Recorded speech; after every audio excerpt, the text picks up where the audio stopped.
Ontario Farm. In the West, agriculture began in 1778 with the plots of Peter Pond gardening on a lake Athabasca. Although large-scale farming was still years ago, traders from the Hudson Bay Company, Goldsmith, and the missionaries cultivated crops, orchards, and raised livestock. Most of the Northwest Territories, Yukon, and Nunavut are Canada's shield and rock outcrops Arctic forest and rocky territorial. It is a relatively populous area and for the most part is not exploited commercially. Trapping of whales, sharp champs and food processing aids in agriculture production here. In New France, hops, hemp and livestock were introduced.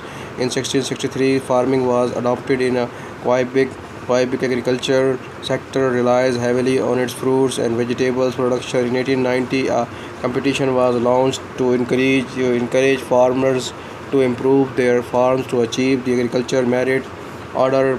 Farm improvement competition in the country were launched during the 1930s, involving more than 5,000 farmers and their evolution over 5 years. He also has some interest in a livestock and a mixed farming and dairy. Since 1947, the artificial warehouse and breeding center has been running for breeders' curbs in St. Heinz, Quebec.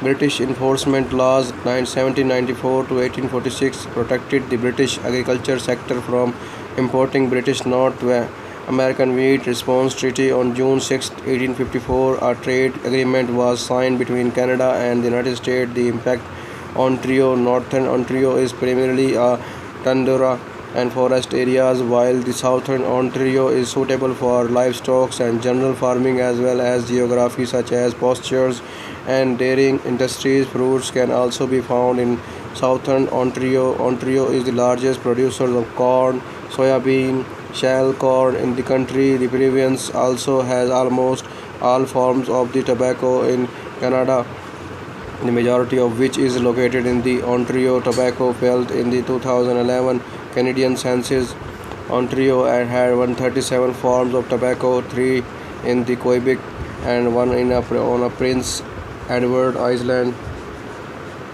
Grain Leafs. Lord Selkirk, the founder of the Red River Colony, harvested the first wheat crop in the West Prairies in 1814. Red Fifth wheat was started in 1868. Swan was brought to the Red River Colony in early 1990.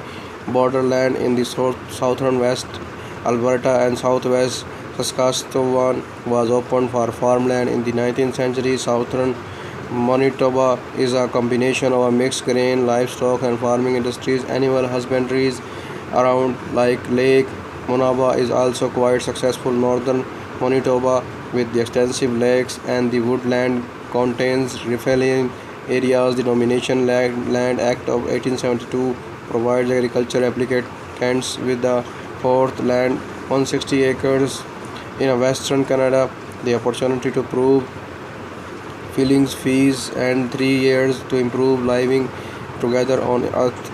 Saskatchewan still has cattle breeding in its southwest corner. Cereals and crops such as wheat, oats, flax, alfalfa, and grapes, and especially canola, dominate the parkland areas. Mixed grain farming, dairy farms, mixed livestock, and grazing lands have tied the central lowlands of this Paris province.